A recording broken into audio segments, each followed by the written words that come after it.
Ghost Hunting in New England, your favorite spooky podcast.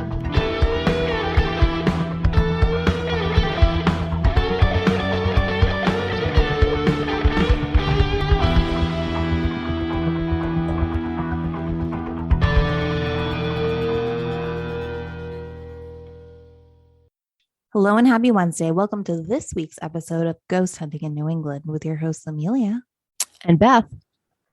And what are we doing today, Beth? Oh, today we are all about our listeners. It is Listener Appreciation Week here on Ghost Hunting in New England. We have Drive By Ghostings. We have people who have written into the show and would like to get the word out about projects that they're working on. We have reviews. We have emails. So let's get kicked off with Listener Appreciation Week. And our first thing this week is from our friends, Bridget and Molly, from Legends, History, and Folklore of New England. Now, they are a super cute podcast that's out of Rhode Island. It's two girls. They've got to be teenagers by now. And they tell these great little stories about stuff that's happened in New England. And they're sisters.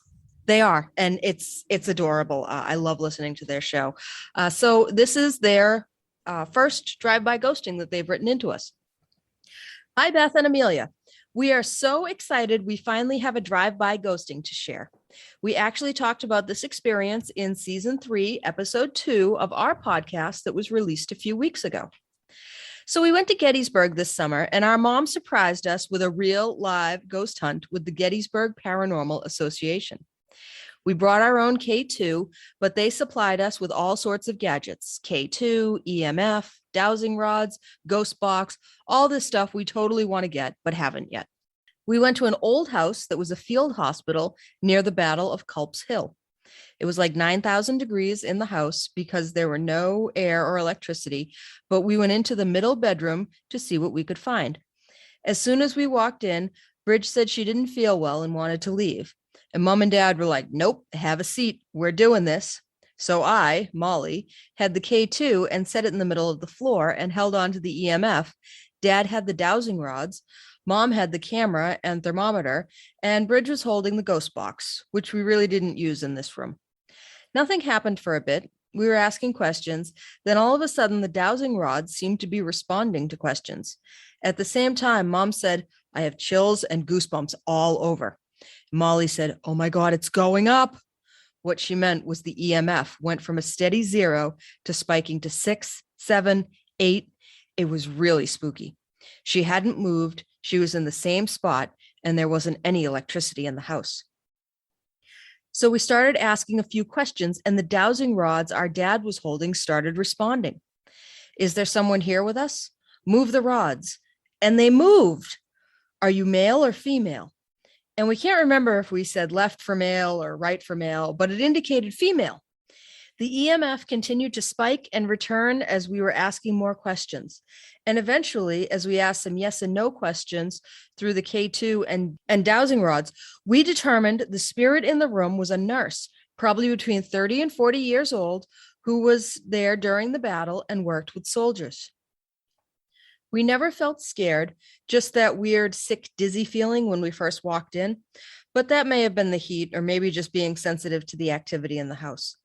We also made contact in another room with what we believe is a doctor, and outside there is a large yard with a dip in the grass. That area is a mass grave from the battle and is filled with soldiers who didn't make it and body parts that were amputated. Totally gross, but we also made contact with a young soldier out there. After a few questions, we asked him if he wanted to stop, and the dowsing rods indicated yes, so we left him alone. Later, we talked to the man who was running the ghost hunt, and he said that in addition to the few soldiers, there is definitely a nurse on the second floor. So that was our first experience with a ghost. We never actually saw her, but we are 1,000% sure she was talking to us. It was so creepy, but cool at the same time. We feel so lucky to have had the experience and hope they have all been able to find some peace after such a traumatic experience. Oh, we almost forgot. That same trip, we went to Spangler Spring, which was the site of another battle. It's like a field with a few rocks and some trees. We took the K2 over to some rocks, and Bridge pulled up our ghost app on the phone because supposedly there is a woman in white there. As soon as we asked if there was someone around, the K2 blipped and then Bridge's phone died. Just completely shut off, and we couldn't get it back on. When we went back to the car and she tried to get it on, it just powered right up. It was fully charged. So that was super weird, and we can't explain it. Hopefully this isn't too long. Gettysburg was awesome. If you guys get a chance to go, it's such an active place. You'll definitely have an experience. We love listening to you guys, Bridge and Molly. Thanks, Bridge and Molly. We love listening to you guys too. Thank you, guys. That was wonderful. How spooky. I always love it when ghosts play with the phones. Ooh. Yeah. I think that it's safe to say that Gettysburg is definitely on the list of places that Amelia and I would like to go and do some ghost hunting. I went there probably, oh God, it's going to be 20 years ago now. I went with a couple of my sisters, and we just went on a ghost tour, and they brought us around and showed us some different stuff. And that was super fun. But yeah, being able to go and do a ghost hunt, I think would be amazing. So we hope to be able to send you guys a story about a hunt that we've done as well. Yeah, thanks, guys. So next up, we have a whole series of stories from one of my colleagues at work, actually. I do a little training series while we're at work, and in part of my talking, if you can believe it, I do talk a whole bunch. One of the things that I talk about sometimes is this podcast.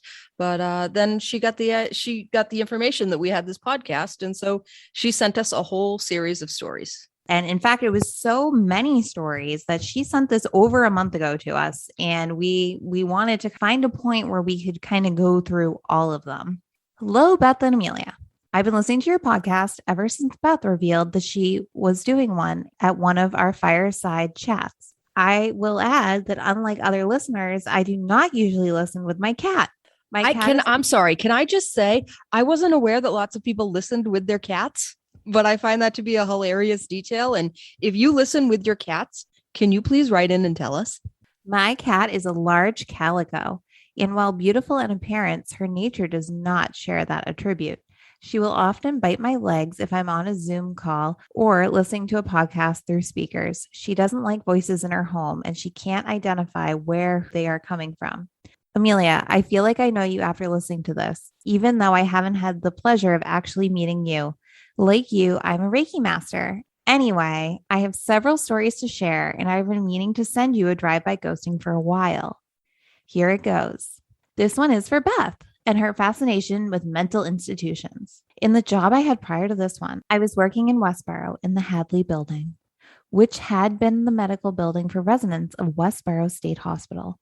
The agency I worked for utilized rooms on the third floor. We were in the former TB ward. It's so hard to know where to start with the stories. I was there for 4 years and never liked the way the building felt.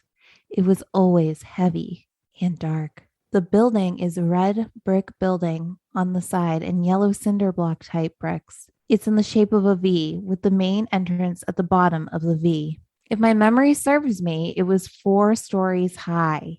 Each leg of the V held the rooms of the patients, and the center would have been where the admin's area, the elevator, and the offices. On our floor was where the operating room had been, and it was still there. Tables, lights, and all.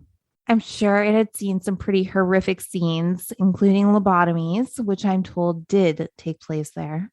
When you entered the ground floor, we weren't allowed in the front, as it was where some of the state's legal offices were. You walked past the X-ray facility, also still there. Treatment rooms seems like it would have been the ambulatory treatment area. The staff's locker rooms. One time I arrived with urgent need to access the bathroom. Silly me. I popped in the staff locker room's bathroom and pretty much immediately regretted it. As I was relieving the pressure of my back teeth that were floating, as the expression goes, I was enveloped in an intense cold. So cold, I expected that I would see my breath upon breathing out. I couldn't finish fast enough. The cold intensified the longer I was in there. I was pretty sure I heard the doors closing and footsteps that time as well. I knew I was alone in the area, but Seeing as I was only focused on finishing what I was in there for and running upstairs, it could have been my imagination. I shared what would have been the patient's room with a coworker. It looked as though it would have held 2 beds. There was no AC in the building, so we had all the window units and closed our doors to keep the cold in. My office mate and I often experienced the rattling of the door handle when we left the door closed. The door itself would not move, just the handle rattled. It sounded like someone was trying to open the door that was locked by trying to turn the handle. Once, when I was in the office alone and my coworkers had gone to lunch, I heard the door open and close and shuffling footsteps. I assumed she was back and said hello to her without turning around. Without hearing an answer, I turned and no one was there. I don't know why, but I refer to whoever caused these phenomena as Harold, and it didn't seem to mind. I often felt someone in the room with us, especially after lunchtime, and it felt like they didn't like that I was in their way. Perhaps they had enjoyed an afternoon nap and my desk was where their bed had been. Later, that coworker left her job and I moved to the desk on the other side of the room. The visits continued, but the energy felt happier. He must have had his bed back. I wish I had a way to get an EVP. I never did get any response with tapping or anything else.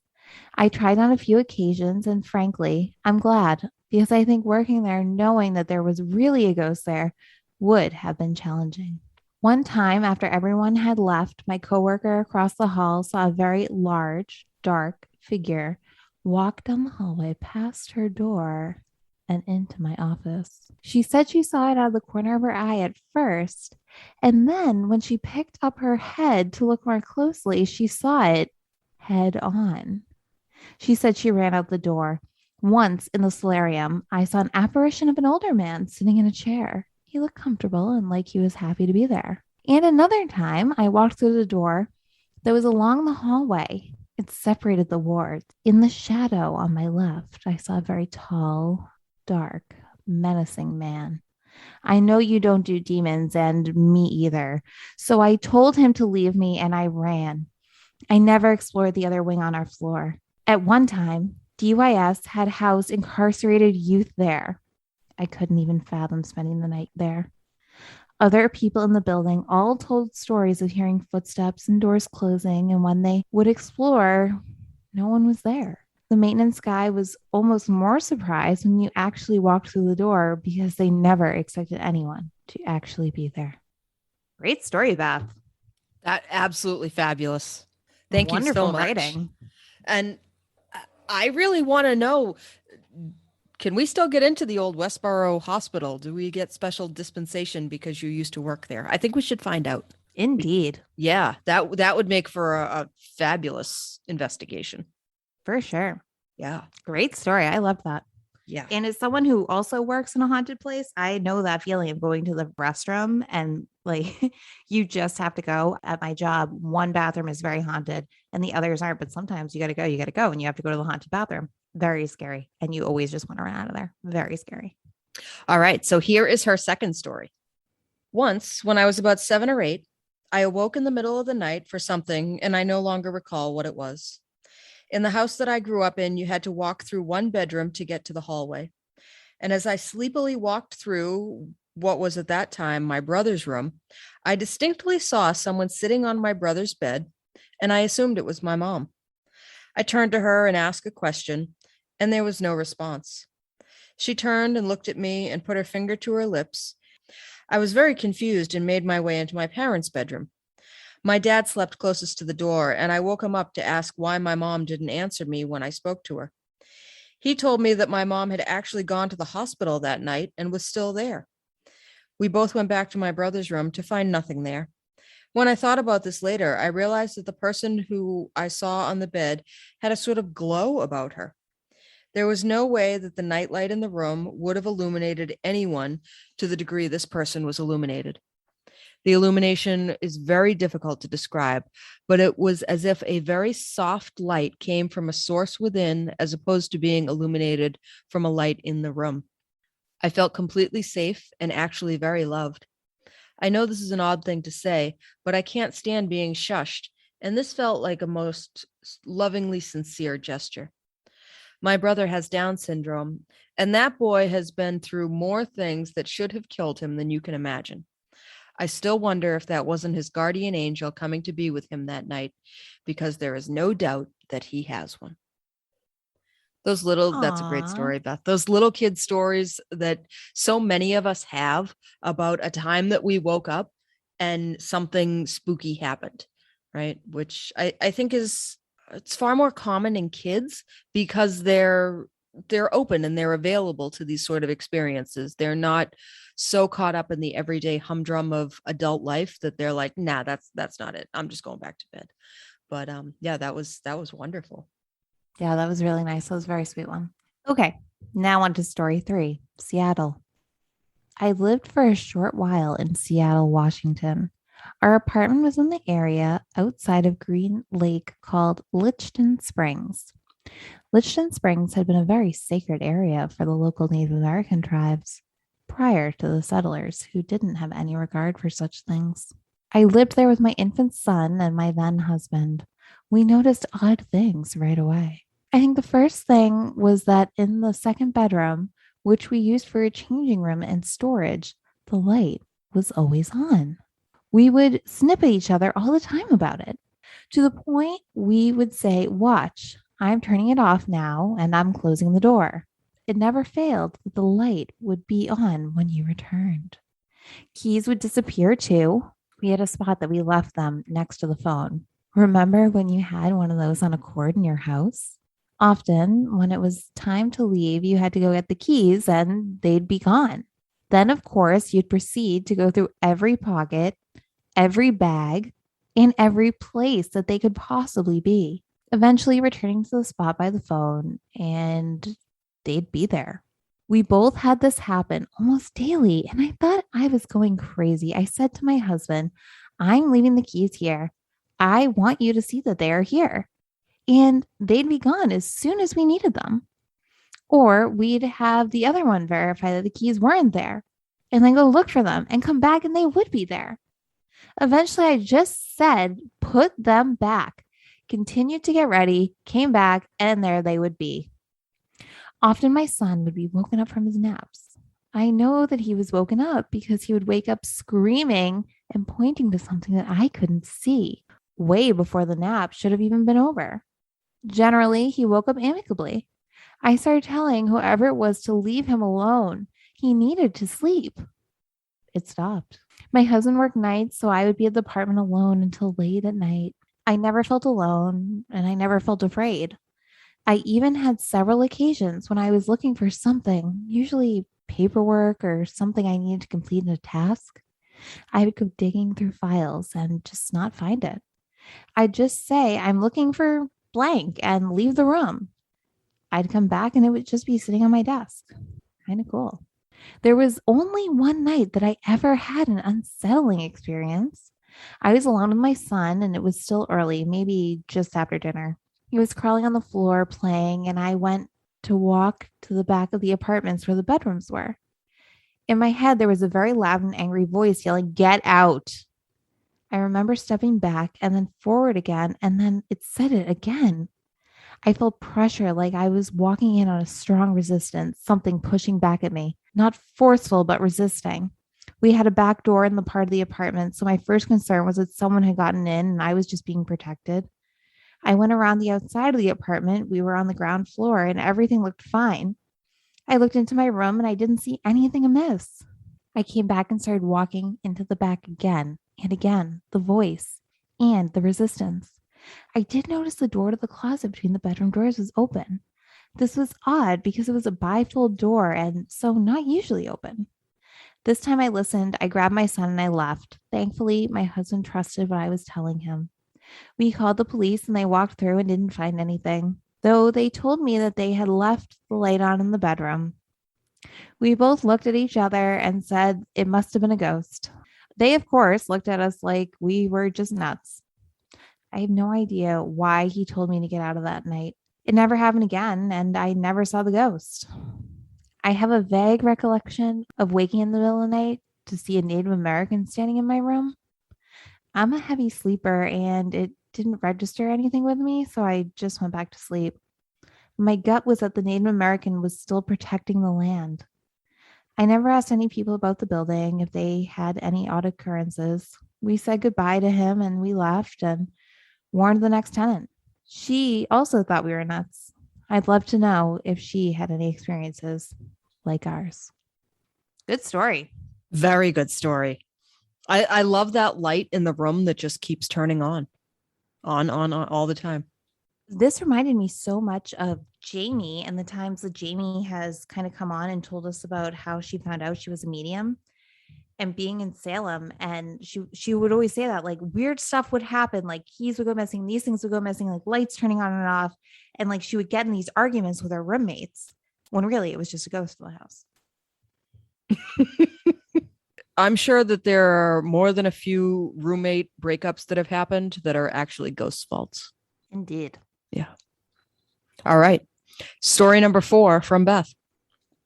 The other Beth, not this Beth. My last one, and this is a Reiki one for you, Amelia. Woo! Like I said, I am a Reiki master as well. The town I live in was having a community day where they close the street and businesses get booths, that sort of thing. I had been trying to start a Reiki business and thought it would be fun to have a booth and offer free sessions. It was fun, but I didn't launch a business. At the end of the day, an older man walked up to me, and I could see with my eyes a young adult man standing behind him. When I say see, I mean with my eyes, but he wasn't solid. The man stopped to talk with me and told me how depressed he was because his son had just recently died at Northeastern University. I remember looking at the boy and in my mind asking him his name, and he answered what I thought was Jonathan. I turned to the dad and asked, was his name Jonathan? And at the same time, they both said, no, just Nathan. The dad then started to pull out a copy of the obituary, but before he did, I asked if I could describe his son to him. I did, and then he showed me a picture of the same boy I was looking at. I was able to talk with his son for a little while. He wouldn't tell me how he died. He just showed me someone leaving his room and closing the door. I felt as if that person either knew he was dead, played a part in his death, or knew he was in distress and left him. He wouldn't tell me anything more than that. He did tell me that he felt terrible that he had died. He knew his dad had been depending on him. He just kept saying he was so sorry. His dad told me that he had another son with special needs, and he'd always hoped that Nathan would be able to support his brother. I shared with his dad that Nathan was there, and he told me he believed his son was in heaven. We talked some more, and Nathan shared things that only they knew, like the fact that his dad still went to the train station on Fridays to get him, like he had done every weekend. Eventually, his dad did believe me. It was mind-blowing, the clarity that I had. After sharing between them, I told Dad what Nathan was telling me, how sorry he was and that he needed his dad to hear him and forgive him. His dad was in tears and, of course, relinquished his son of his responsibility. As we continued to talk to Dad, Nathan faded. He told me he could feel it was okay to leave now, and he did. It was all so surreal. At the time, I didn't think about anything but helping the dad with his grief. And it wasn't until after that I realized how crazy what had just happened was. As a side note, the things I found online says that he died of an obstructed windpipe. So it could be that someone did leave him in a state that was dangerous to his health. I've only shared this story with a few people, but I thought you would enjoy it. When in Reiki energy, I've seen other people that have passed that wanted to share messages, but nothing this clear or this specific or truly this sad. He was only 21, and his dad was obviously shaken to the core, as any parent would be. Well, those are my stories, or all the ones I can remember at this time. Thankfully, none of my experiences have been too scary. No one's talked over my radio. I've had other experiences that just seem coincidental. They happen so frequently that I really don't remember them long. That was another great story, Beth. All of these were just so terrific and so well written. And I hope that you found catharsis in writing them and hearing them read here tonight. Thanks, Beth. That was Anyway. cool. That was very cool. Thanks for They taking were the time to all write all that out to us. all very cool.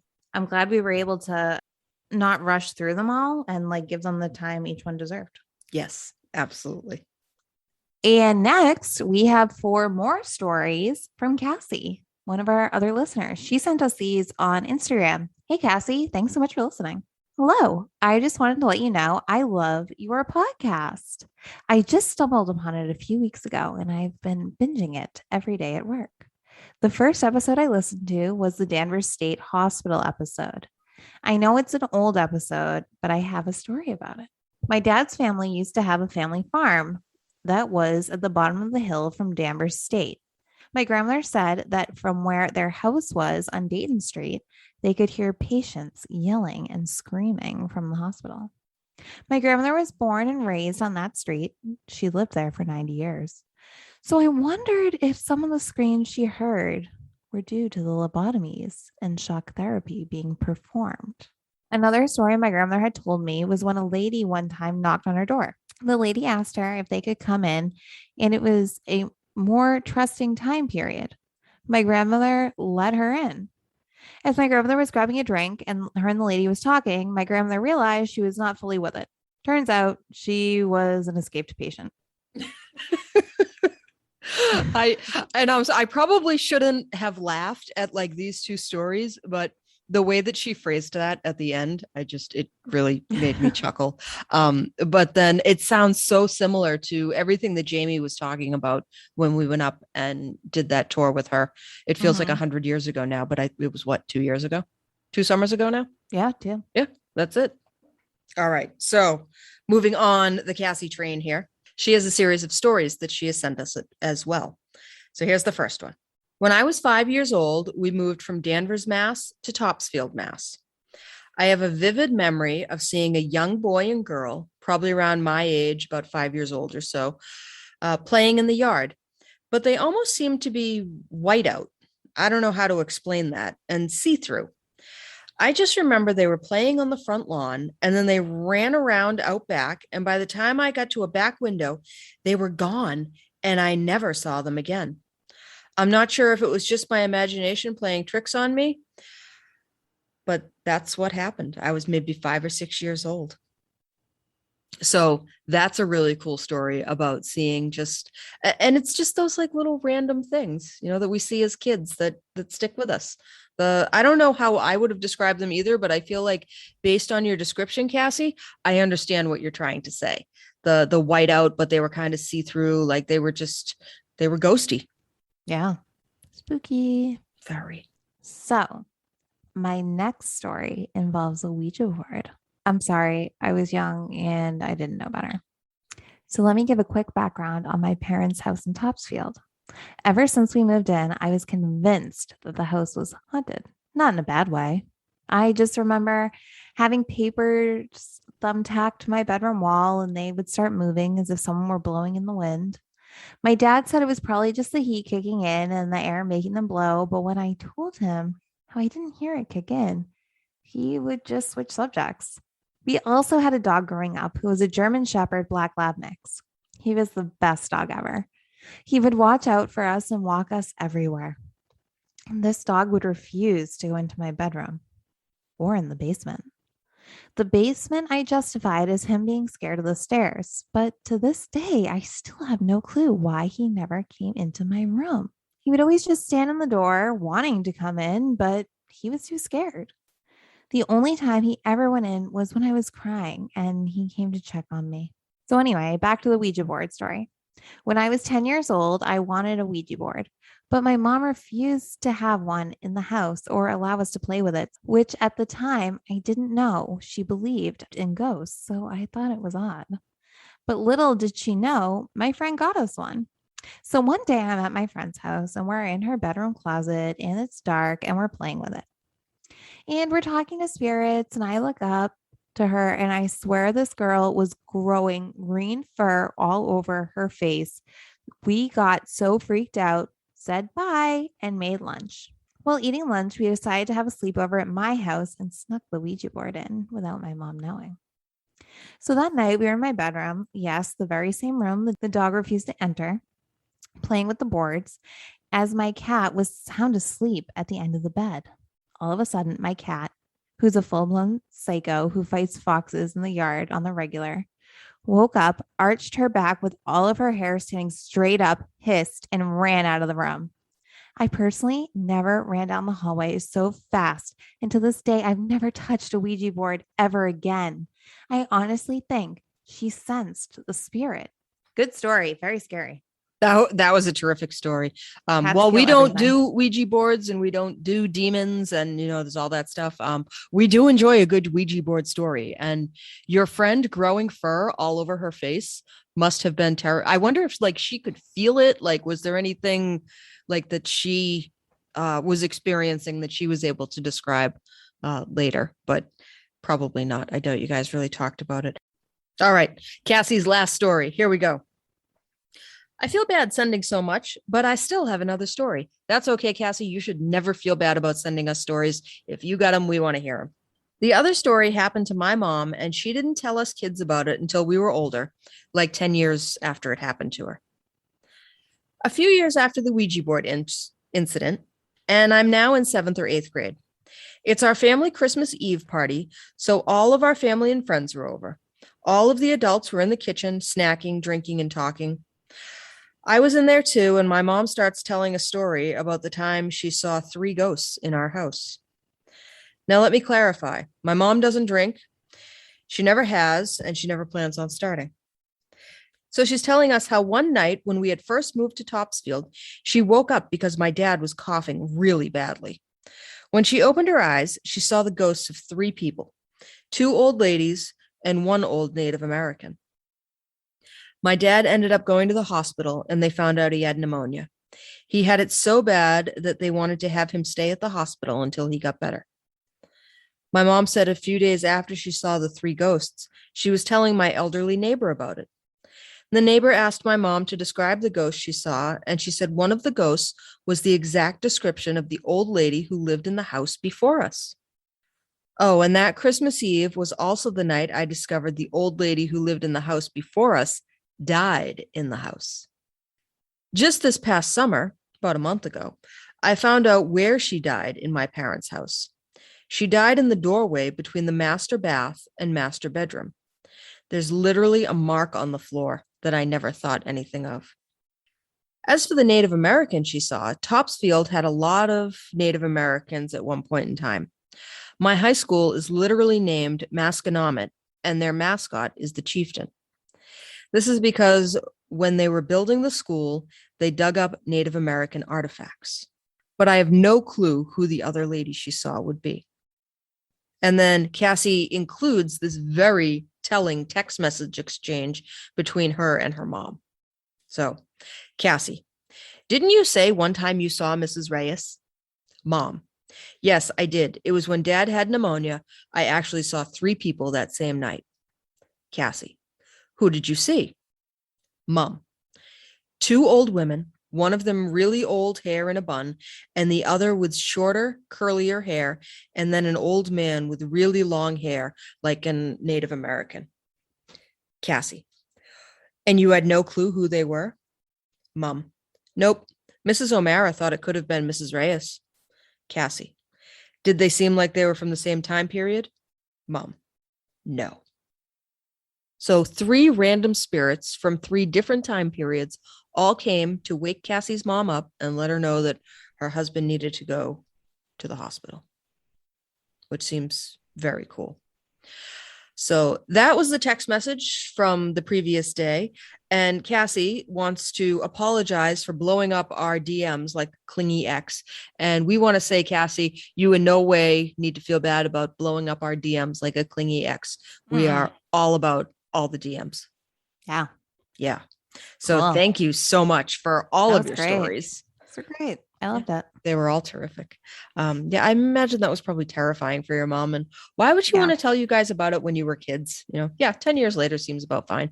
So I get very nervous about it in my old house because it was built in 1850.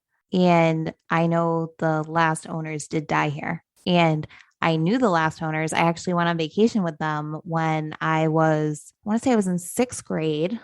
I got my first Alanis Morissette CD on vacation with them down on the Cape because their daughter and I graduated high school the same year. And I get very nervous that I'm going to see some people. You may not. So we'll see. So this week, in honor of listener appreciation, we also said, hey, if you got a podcast that you want us to promote, or you got, a little project going on that you want to tell us about, and we'll share it with everybody else, we got a few responses. So just, in the future, if you guys ever have stuff that you want us to shout out or share, we'll be very happy to do that. And we, believe it or not, do it free of charge. We are not charging for advertisements. We're just sharing the love with our audience. So we got a message from Ryan and Jordan, Campfire, Tales of the Strange and Unsettling. And here's the description that they sent us. The hosts Ryan and Jordan deliver terrifying tales of the paranormal in the form of a time-honored tradition, the campfire story, and break down the real-world events that inspire them for your listening pleasure. So I did listen to a couple of episodes, and they have a really good format. At first, somebody comes on and they tell you a spooky story, and they have the little campfire sound. You hear it crackling in the background. And then Ryan and Jordan come on together and they talk about, what happened. And so they run about an hour. I think they have about 8 episodes out, and I assume you can get them everywhere that you get your podcasts. So check them out. It was a good listen. Ooh. Yeah. So we also got a message from Mari, and she sent us a recording to play. So here it goes. Hi, my name is Mari. I'm a working artist based in New Hampshire. I've lived in LA and Boston, and I do a lot of work having to do with self-love, self-care, health, gender tropes, and fairy tales. I'm really interested in kind of like the hauntingness of all these topics and how that can be perceived in a painting or in a photograph or a video. If you are interested in checking out my work and just some of my weird thoughts that I share or philosophies, because that also is really important to me, my Instagram is thismarimar_. So it's MISSMARIMAR_. And thanks for putting on an awesome show. I love this podcast so much. Thanks. Well, you're very welcome, Mari. Thank you for listening. And her art is fantastic. It's really good. It's not like, I'm not being like cute, like, thanks for listening to the show. Your artwork's cute, man. Like it's very good. It's very, very good. I was extremely impressed. Yeah, it's terrific. And so by all means, reach out to her, check her stuff out. So she is Miss Mari Mar _, and that's at Instagram. All right. We also were reached out to by the Essex County Ghost Project. Yeah, Paul and we went on a thing with them earlier in the summer. We had a really nice time. They're nice people up there. So they wanted to let us know that they are doing spiritual quest tours of the Hillsdale Cemetery, and they're going to be Friday and Saturday. So they had them September 17th and 18th this past weekend, but they're also coming up Friday and Saturday, September 24 and 25 this coming weekend. They're hosted by the Essex County Ghost Project.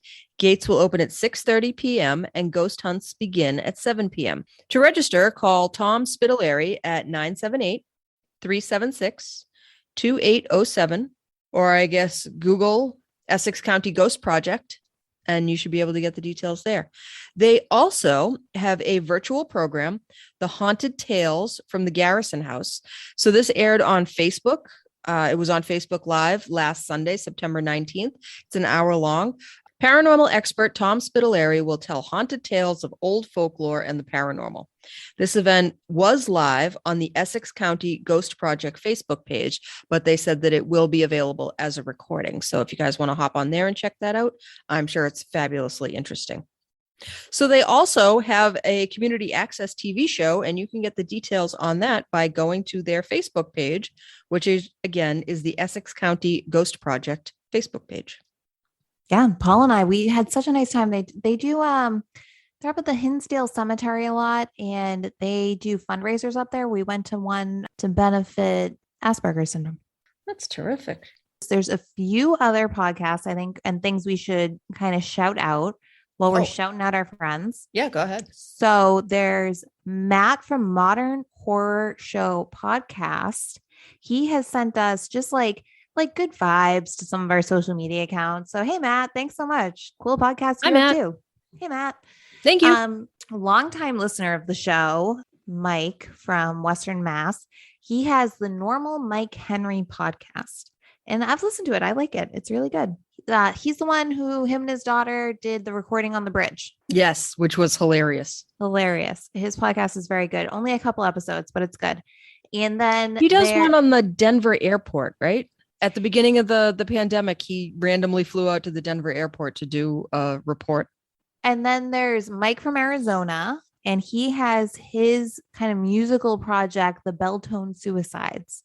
So if you're into like alternative noise music, that's what he does. So go check it out. He's been like the biggest supporter of our show from the very beginning. So thanks so much, Mike. Thanks from Mike from Arizona. And Aaron Schilb, as always. We never really shout out his podcast, but he has a podcast called the Nashville Tour Stop. That's pretty good. I have a whole big long list of other people. I thought your list was just people who have been on our show. Yeah, those people. These are people who haven't been on our show. Yeah. So there's more listeners. Okay. Yeah. Yeah. So our overall guest list, right?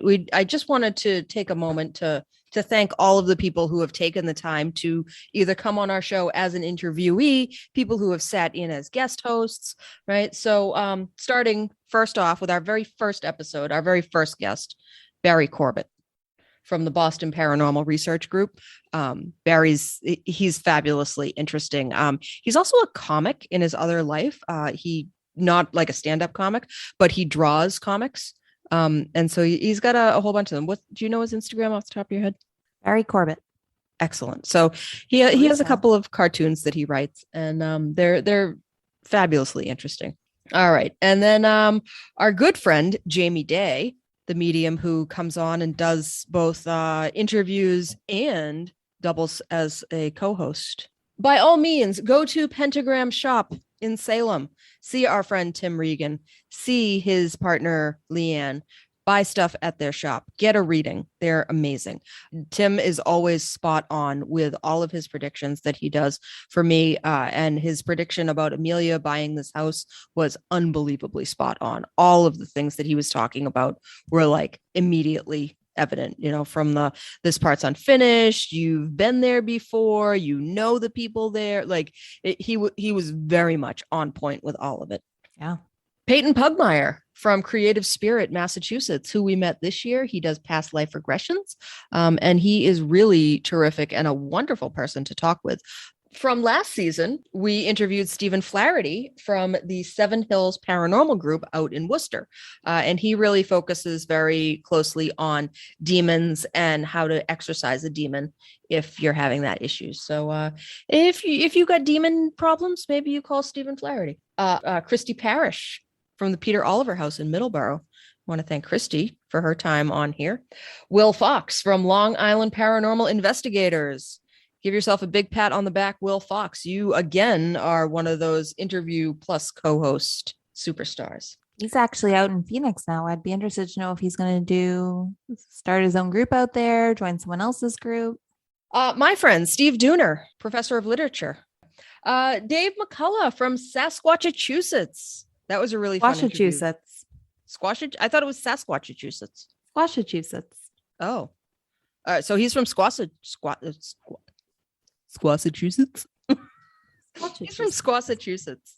Luckily, we have contact information for him. I know. Sasquatchachusetts.com or Squashachusetts.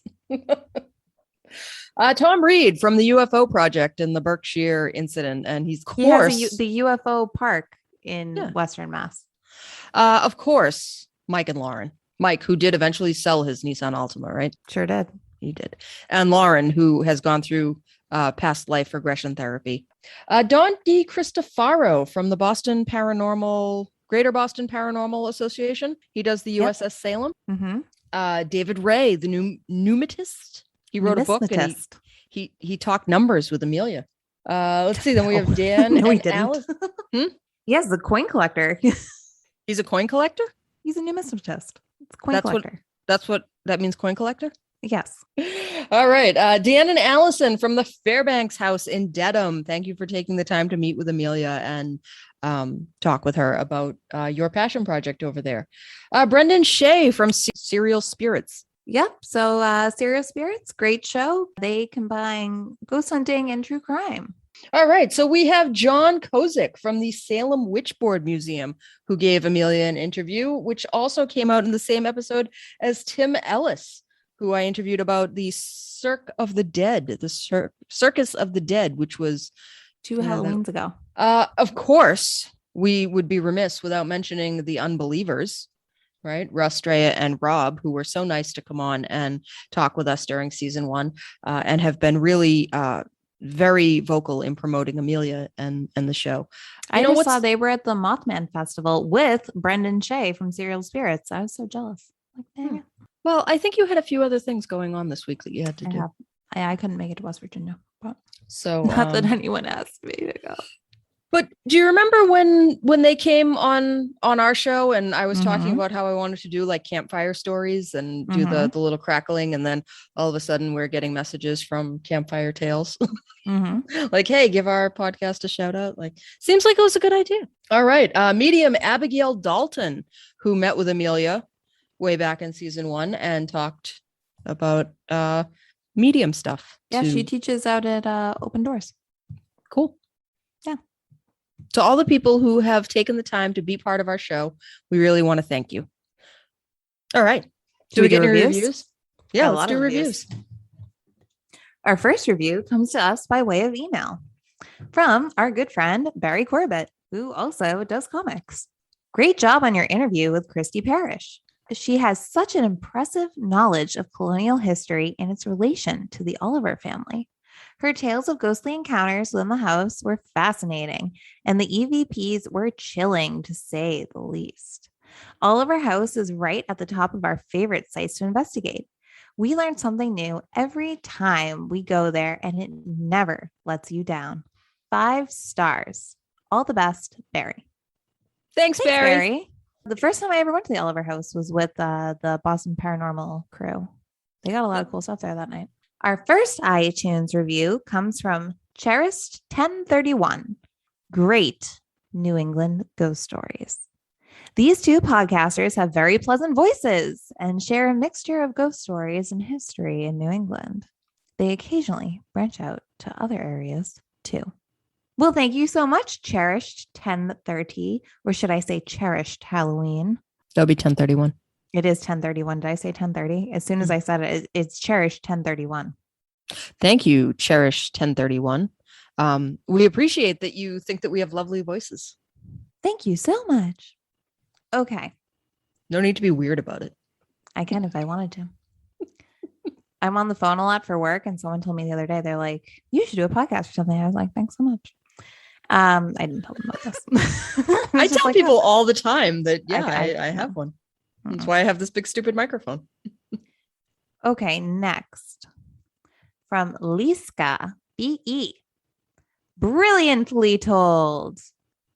I love listening to this, especially since it's New England centric. And then she did a cat emoji and a heart emoji.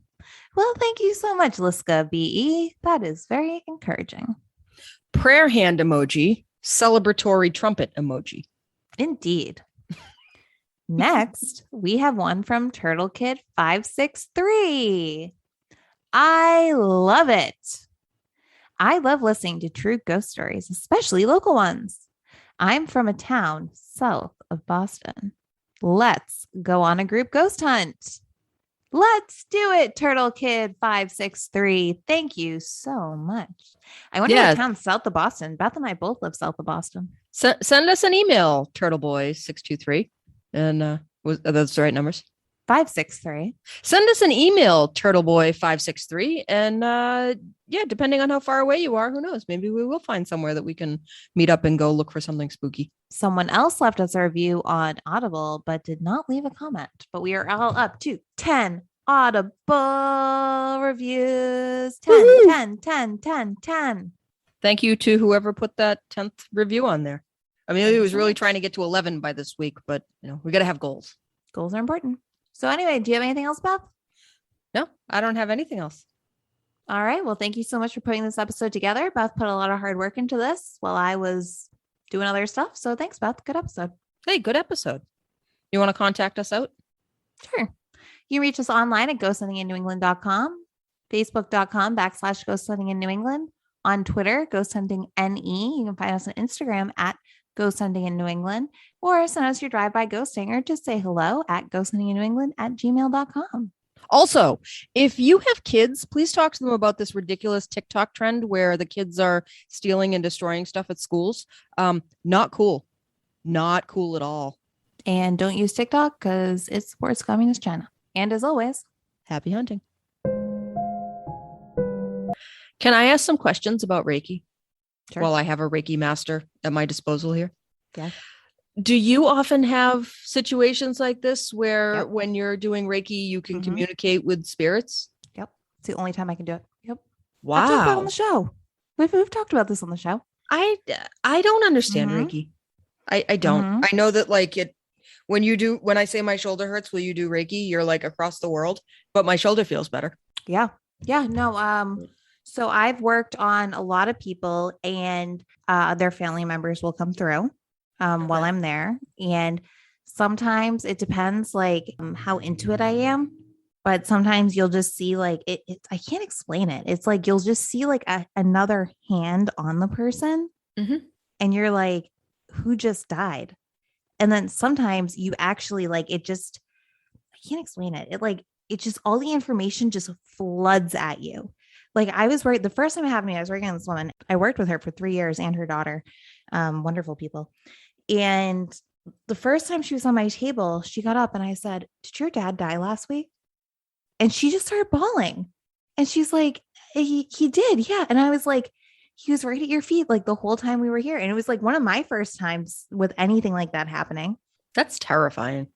But it's not is the thing. It's not in that moment. Like if we were sitting here right now and like I saw a ghost, I would be terrified. But when you're in the trance, like it's not, and it's very loving, and it's not weird. I saw an angel with wings one time. That was wild. That was the clearest I've ever seen anyone. Okay. And so it does happen. And actually, I was a smoker for too long. I was a very heavy smoker for like 14 years. And I quit for the last time last summer. And I have the weight gain to prove it. I had quit for a while I was actively practicing Reiki, because you really shouldn't be like poisoning your body while you're like doing this very beautiful practice. So I had quit for a while. And one thing that nicotine does is it blocks your third eye chakra. And I found I was having trouble working on my clients at Reiki, because at that point I was working on 2 Marines who had served. Yeah, they'd both served both in Afghanistan and Iraq. And too much was coming to me. And I started smoking again because of it. So yeah, it does happen with Reiki. Yes, it does happen with Reiki. That's very cool. I didn't know that. And I bet that there's probably a person or two listening who also didn't know that. So that was a terrific little, the more you know, educational point from your friends here at Ghost Hunting in New England.